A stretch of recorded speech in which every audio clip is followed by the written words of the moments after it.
Mary, are you sure about this? My best friend Lucy asked as we sat in my small but cozy living room.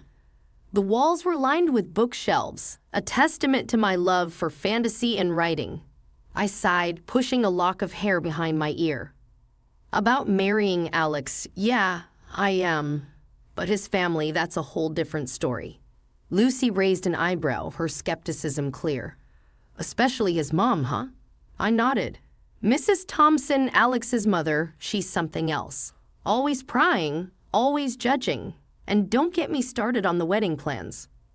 The doorbell rang, and in came Mrs. Thompson, as if on cue, with her usual air of self-importance. Mary dear, we need to talk about the wedding dress, she said, barely a hello. I braced myself. What about it, Mrs. Thompson? She waved a dismissive hand. The one you chose is just not suitable. I found the perfect one yesterday. It's only a bit over your budget. A bit? I asked, dreading the answer. Well, it's double your budget, but it's worth it, she declared, her tone leaving no room for argument.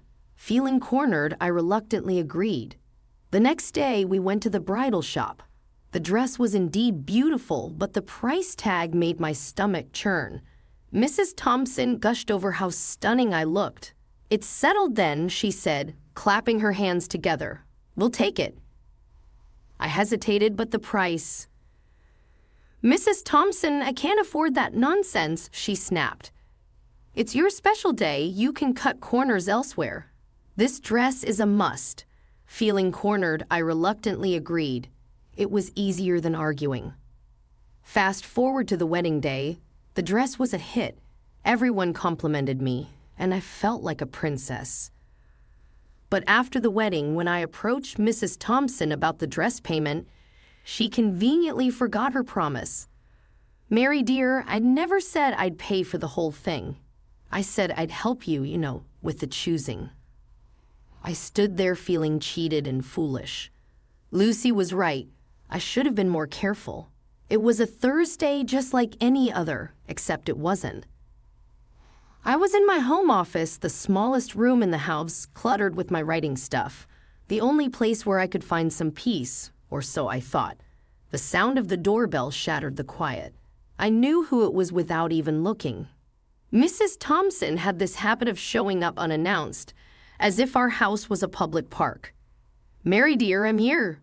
She bellowed from the living room, not bothering to wait for me to answer the door. I took a deep breath, preparing myself for the ordeal ahead. Hi, Mrs. Thompson. I greeted, trying to sound pleasant. Oh, there you are hiding in your little room, she said, peering around with a look of disdain. You really should get out more, dear. I forced a smile. I'm actually quite busy with my writing. Writing, schmiting. She waved her hand dismissively. You need to live a little. Now, where's the remote? I want to catch my show. As she popped onto the sofa, turning on the TV, I couldn't help but feel a surge of irritation. My home was turning into her daytime retreat. Mrs. Thompson, I was hoping to get some work done today, I said, trying to sound firm yet polite. She looked at me, her eyebrows raised. Oh, don't be silly. Your little stories can wait. I need to relax, I saved so much on my electricity bill coming here. I was at a loss for words. The audacity was astounding, and to make matters worse, she headed straight for the kitchen. What's for lunch, Mary? I'm starving, she called out, rummaging through the fridge. I followed her, my frustration growing. Mrs. Thompson, I haven't prepared lunch yet. I was planning to eat later, I said. She shrugged, pulling out ingredients. No problem. I'll make do with whatever you have. You should really stock up better, though. There I was, watching her take over my kitchen, using my groceries. The sense of intrusion was overwhelming. Alex walked in just then, home for lunch. Mom, what are you doing here? He asked, surprise evident in his voice. Just visiting, darling. Mary and I are having a lovely time, she lied smoothly. I glanced at Alex, hoping he'd say something, but he just shrugged and sat down, turning his attention to the TV. It was clear where he stood, or rather where he chose to sit firmly on the fence. The sun was setting, casting a warm glow into my small home office. The walls lined with shelves of fantasy novels and manuscripts seemed to close in on me as I sat there typing away. My world of mythical creatures and grand adventure was a sharp contrast to the reality I was living. The door to my sanctuary burst open with a force that made me jump. Mrs. Thompson stormed in, her face twisted in a mix of disgust and irritation. "Mary, what in the world are you still doing cooped up in here? It's like you're married to that damn computer." "There's a real world out there, you know," she exclaimed, her voice laced with contempt. I sighed, pausing my typing. "Mrs. Thompson, I'm working. This is my job, my career." She let out a derisive snort. "Job? You call sitting on your behind all day making up fairy tales a job? That's the biggest load of rubbish I've ever heard." I tried to keep my voice steady. Writing is a legitimate profession. I'm a published author. It's not just a hobby. She rolled her eyes dramatically. "Published, smublished. All this nonsense about dragons and magic wands. It's child's play. Get a real job. Contribute something useful to society." Her words were like a barrage of arrows, each one striking its mark. Before I could muster a response, my husband, Alex, walked in, his expression mirroring his mother's disapproval. "What's the racket about?" he asked, leaning against the doorframe. "Your wife here thinks she's doing the world a favor with her silly stories," Mrs. Thompson said, waving a dismissive hand at my computer. Alex's gaze fell on me, cold and judgmental. "Mary, Mom's right. This isn't a real job. When are you going to stop living in this fantasy world and do something worthwhile?" I felt a knot form in my stomach. "Alex, I am doing something worthwhile. I'm a writer. My books are sold internationally," I said. He let out a cynical laugh. "International? Please don't make me laugh. How much do you even make from these so-called books? It's a joke." I clenched my fists, trying to control the rising tide of anger and frustration. My writing does contribute. It's not just about the money. It's my passion, my life's work. Alex shook his head, an expression of mock pity on his face. "Passion won't pay the bills, Mary. It's time you grew up and got a proper job, one that pays regularly." The conversation was going in circles, their words cutting deeper each time. I felt like I was being suffocated, my dreams and aspirations trampled under their relentless criticism. "Look, I don't need this," I finally said, standing up. "I don't need to justify my career to anyone."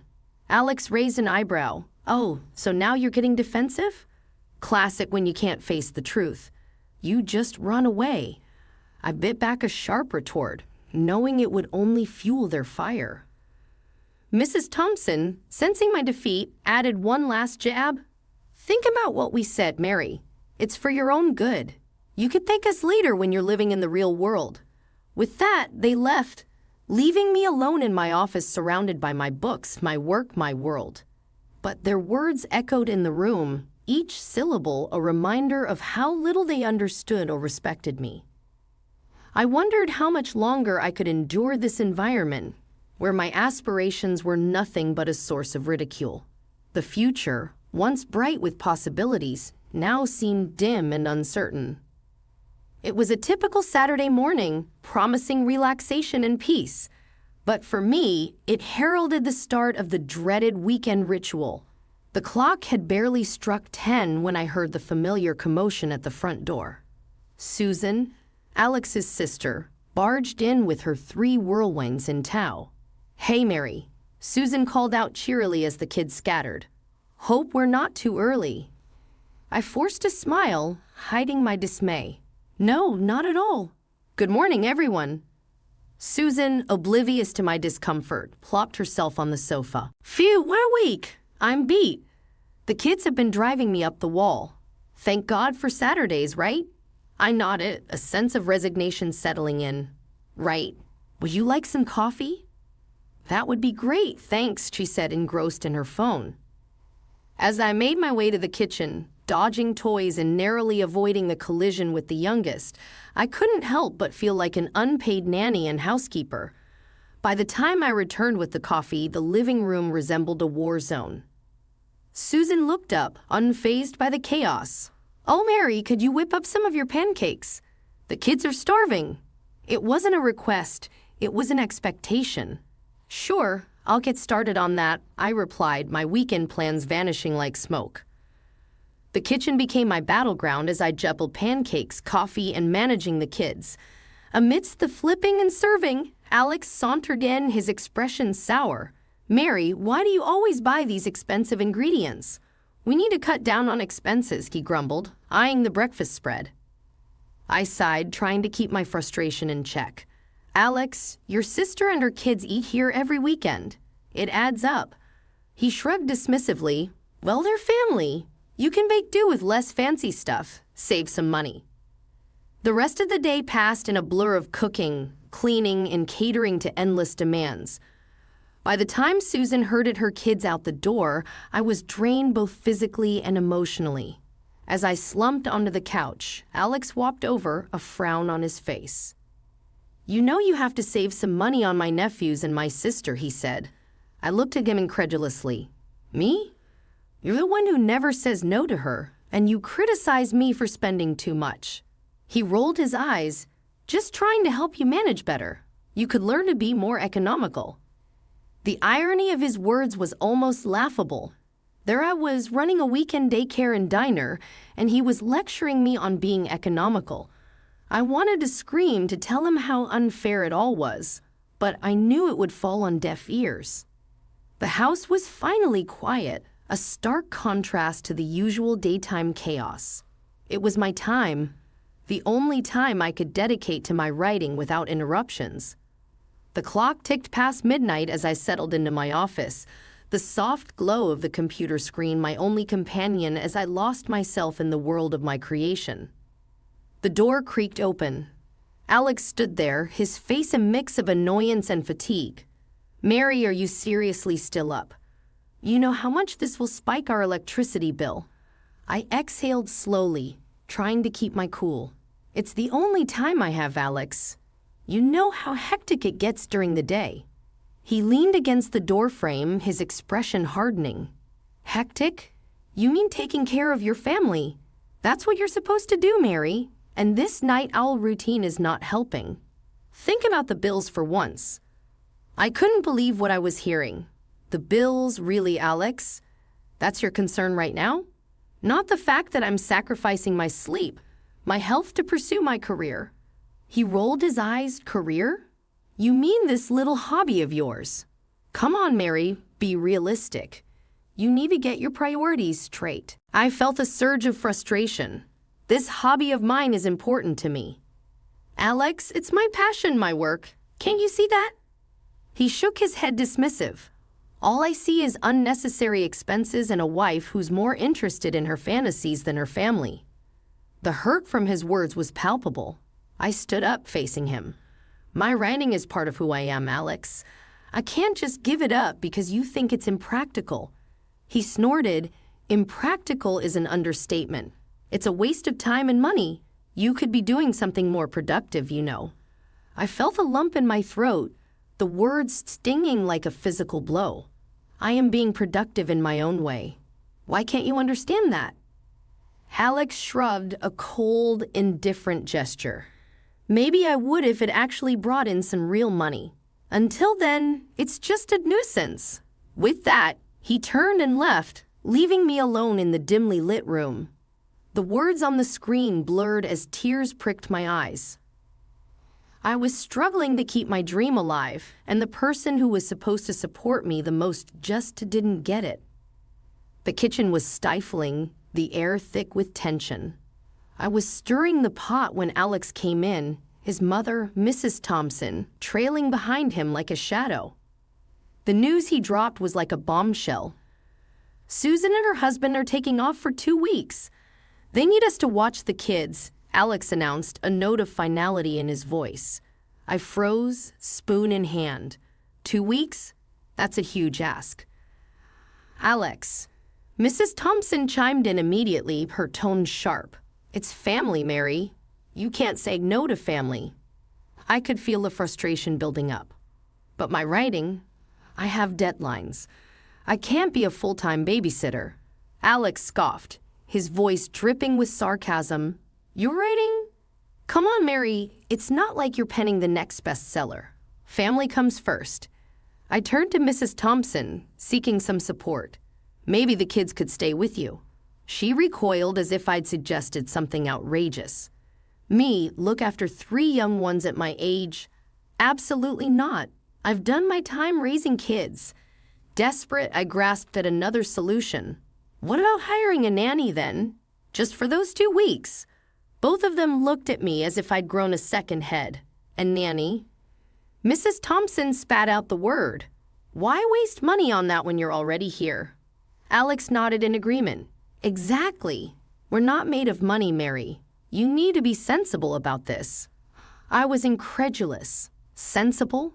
You're asking me to give up 2 weeks of my life, my work for free, and I'm the one who needs to be sensible. Alex's face hardened.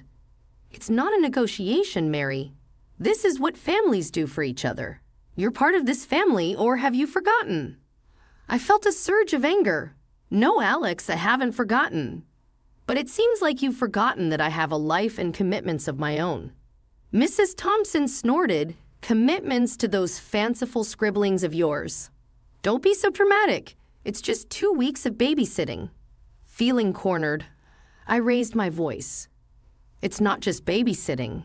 It's my time, my career. Why can't either of you understand that? Alex's expression turned cold.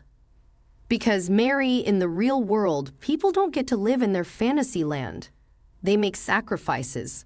They do what's necessary for family. I was shaking with frustration. And what about what's necessary for me?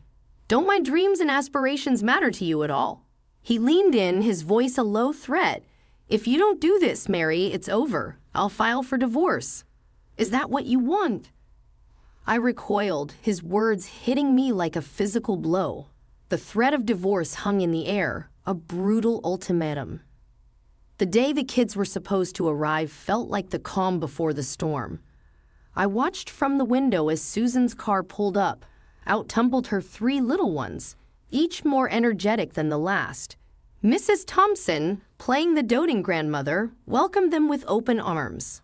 The scene was almost comical, a perfect setup for what I had planned. Mary, darling, could you help with the kids?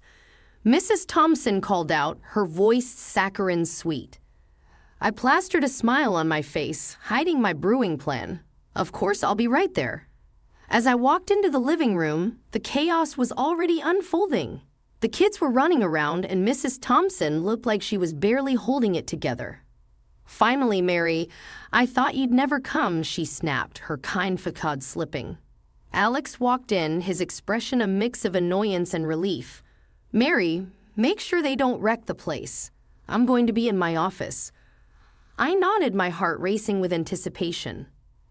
Actually, I need to go out for a bit. I'll be back soon.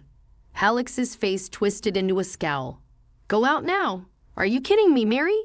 You can't leave us with all this. I shrugged, feigning nonchalance. It's just for a bit, Alex. I need to buy some groceries. You'll manage, won't you? Mrs. Thompson glared at me. You're being completely irresponsible, Mary. This is not the time for your little shopping trips. Ignoring her, I grabbed my purse. I won't be long. Keep an eye on the kids. I couldn't help but let out a laugh as I closed the door behind me. The look on their faces was priceless. I didn't go shopping. Instead, I headed straight to the apartment I had rented days before. I had moved all my belongings there when no one was home. It was my escape, my fresh start. Sitting in my new, empty apartment, I felt a weight lift off my shoulders. The laughter of a sense of freedom was exhilarating. I was finally free from their suffocating grip. I knew Alex would find the divorce papers I left in my office. I imagined his shock, his anger, and I couldn't help but feel a sense of satisfaction. I had taken control of my life again. The phone rang incessantly.